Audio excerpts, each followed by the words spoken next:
So these guys nearly blew up the entire British government in one explosion. And I'm not talking about assassinating one person. I'm talking about the king, every single member of parliament, all the nobles, the judges, basically everyone who ran England, all in the same room at the same time. And they were seconds away from pulling it off. Now, if this plot had succeeded, it would have been the biggest terrorist attack in history. We're talking about completely wiping out an entire government in one night. And the craziest part? The only reason we know about this today is because of one anonymous letter. But here's where it gets really interesting. Because the man everyone blames for this, Guy Fawkes, he wasn't even the mastermind. And the real story of what actually happened is way more insane than you think. All right, so let me set the scene for you. It's England, 1605.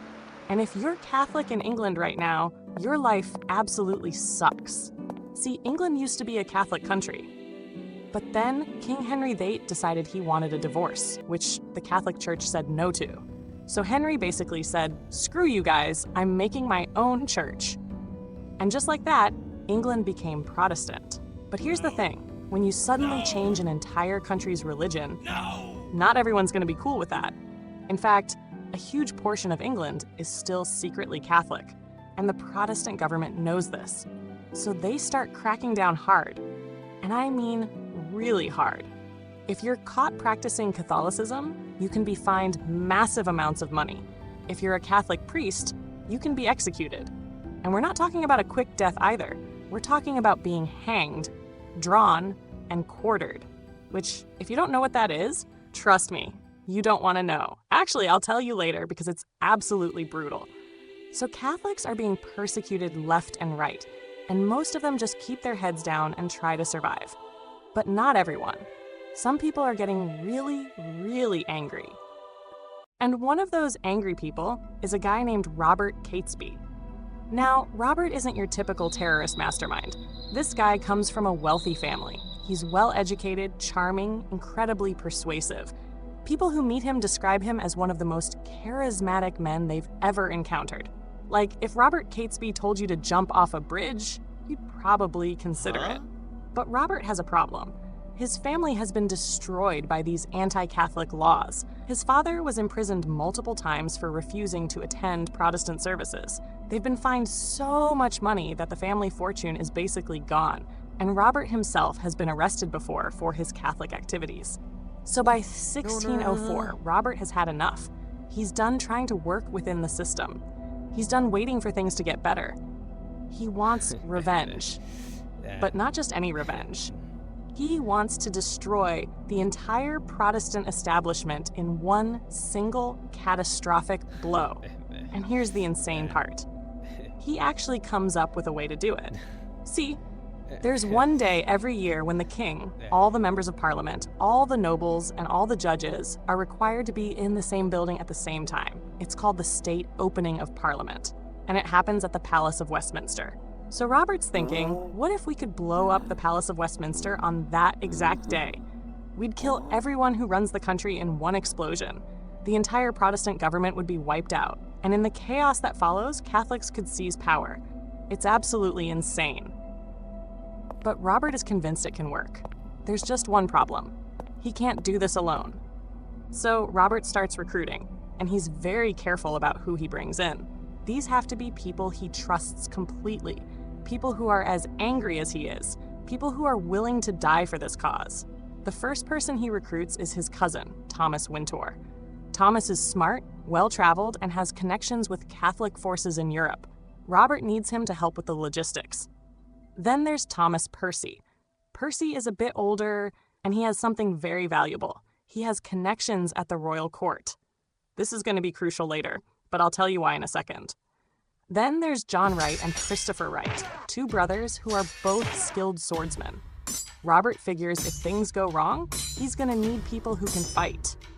And finally, there's Guy Fawkes. Now, Guy Fawkes is the one everyone remembers, right? But here's the thing most people don't know. Guy wasn't the leader. He wasn't even the second in command. He was basically the explosives guy. See, Guy Fawkes had spent years fighting in the Spanish Netherlands as a soldier. And during that time, he'd become an expert in using gunpowder, which in 1605 is pretty much the only way to blow something up. So Robert recruits Guy specifically because he knows how to handle explosives without accidentally blowing himself up. And trust me, that's going to be important. So now Robert has his team, 5 men, all willing to commit the most audacious act of terrorism in history. But now comes the hard part. How do you actually blow up the Palace of Westminster? All right, so here's the problem they're facing. The Palace of Westminster is heavily guarded. You can't just walk up to it with barrels of gunpowder and start loading them in. They need to get the explosives directly underneath the building where Parliament meets. And that's where Thomas Percy comes in. Remember how I said Percy has connections at the royal court? Well, he uses those connections to rent a house right next to the Palace of Westminster. And this house has a cellar. And that cellar is directly adjacent to the Parliament building. So the plan is this. They're going to dig a tunnel from the cellar of Percy's house to the undercroft beneath Parliament. Then they're going to fill that space with gunpowder. And on the day of the state opening of Parliament, they're going to light the fuse and blow the whole thing sky high. Simple, right? Wrong. See, digging a tunnel turns out to be way harder than they thought. These guys are noblemen. They've never done manual labor in their lives. And now they're trying to dig through solid stone walls with hand tools. It takes them months, and it's back-breaking work. And they have to do it in complete secrecy, which means they can only work at night when no one's around. But then, just when they're making progress, they get incredibly lucky. Someone tells them about a cellar that's directly underneath the House of Lords, and it just so happens to be available for rent.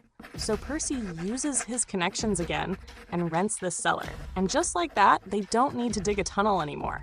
They have direct access to the space right under where Parliament meets. This is perfect. This is exactly what they need. So now they start moving gunpowder into the cellar.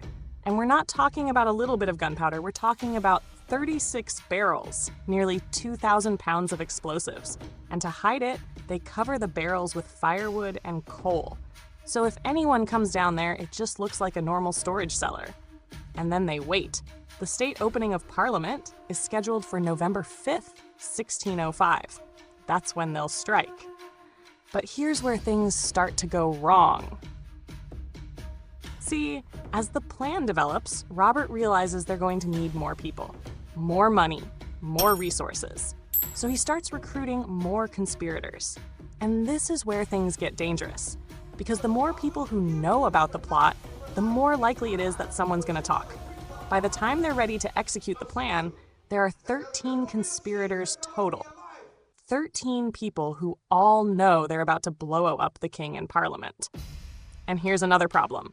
Some of these guys start having second thoughts. Because yeah, they want to kill the king and the Protestant leaders. But on November 5th, there are going to be Catholic nobles in Parliament too, including some of their own friends and relatives. One of the conspirators, Francis Tresham, is particularly worried about this. His brother-in-law, Lord Monteagle, is going to be in Parliament that day, and Francis doesn't want his brother-in-law to die. So what does Francis do? And this letter is absolutely wild. Let me read you part of it. It basically says, don't go to Parliament on November 5th. Something terrible is going to happen. They're going to receive a terrible blow, and yet they won't know who hurt them.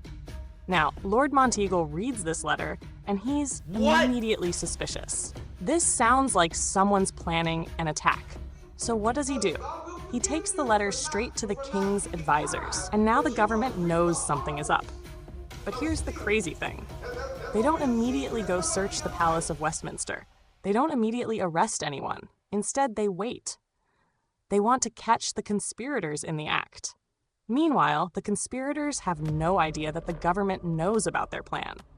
Francis Tresham, who probably sent the letter, doesn't tell anyone. He just hopes that Lord Monteagle will stay away and everything will proceed as planned. So the conspirators keep preparing.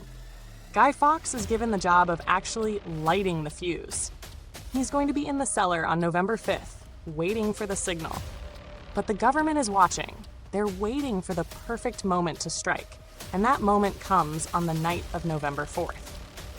So it's around midnight on November 4th, just hours before Parliament is supposed to open. Guy Fawkes is down in the cellar, doing a final check on the gunpowder, and that's when the King's guards burst in. They find Guy Fawkes standing there, surrounded by 36 barrels of gunpowder with matches in his pocket. He's literally seconds away from being able to light the fuse. And just like that, the entire plot is foiled. Guy Fawkes is immediately arrested. And when they search him, they find everything they need. The gunpowder, the fuses, the matches. This guy was absolutely about to blow up Parliament, but Guy Fawkes refuses to talk. They ask him who else is involved. He says nothing. They ask him who the leader is. He says nothing. So they do what they always do in situations like this. They take him to the Tower of London to be tortured. And remember when I said I'd tell you about being hanged, drawn, and quartered? Well, that's nothing compared to what they do to Guy Fawkes. They stretch him on the rack. They use thumb screws. They do things that I literally can't describe in this video. And they do this for days. Eventually, Guy Fawkes breaks. He gives up names. He tells them everything. And now the government knows exactly who was involved. Meanwhile, the other conspirators have figured out that something went wrong. When Guy Fawkes doesn't show up after the state opening of Parliament, they know he's been caught. So, they run. Robert Catesby, Thomas Wintour, Thomas Percy, and several others flee London. They head to the Midlands, hoping to start a Catholic uprising. They're convinced that once people hear what they tried to do, Catholics across England will rise up and join them. But that's not what happens. Instead, the government sends soldiers after them, and they're declared outlaws. Anyone who captures them will be rewarded. The conspirators hole up in a house called Holbeche House, and they're preparing for a siege. But then something goes wrong. Some of their gunpowder gets wet, so they try to dry it out by placing it near a fire. And you can probably guess what happens next. The gunpowder explodes. Several conspirators are badly injured. And now they're in no condition to fight. On November 8th, government forces surround the house, and there's a shootout. Robert Catesby, the mastermind behind the entire plot, is shot and killed. Thomas Percy is also killed. The rest are captured, and just like that, it's over. So what happens to the surviving conspirators? Well, they're all taken to the Tower of London. They're all tortured, and they're all put on trial for high treason. And in January 1606, they're all sentenced to death. And remember that thing I mentioned earlier? Being hanged, drawn, and quartered? Yeah, that's what they do to them. And just so you understand how brutal this is, here's what happens. First, they hang you, but they cut you down before you die. Then, while you're still alive, they cut open your stomach and pull out your intestines. Then they cut off your genitals. And finally, they cut you into 4 pieces. It's designed to be the most painful, humiliating death possible. And it's what they do to all the conspirators. Guy Fawkes is supposed to be executed this way too, but when it's his turn, he jumps off the scaffold and breaks his neck. So he dies instantly, avoiding the worst of it. So that's the story of the Gunpowder Plot. The day they almost blew up the entire British government, the biggest act of terrorism ever attempted in British history. And it failed because of one anonymous letter. Now here's the crazy thing. Every year on November 5th, people in Britain celebrate Guy Fawkes Night. They light bonfires and set off fireworks to commemorate the fact that the plot was foiled. But over time, Guy Fawkes has become a symbol of rebellion against tyranny. People wear Guy Fawkes masks at protests.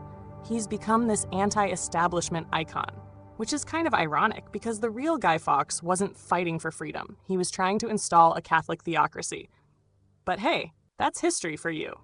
It's complicated. Look, if you made it all the way to the end of this video, you're clearly into these kinds of wild historical stories. And honestly, I've got tons more where this came from. Assassinations, betrayals, plots that make the Gunpowder Plot look tame. So here's the deal.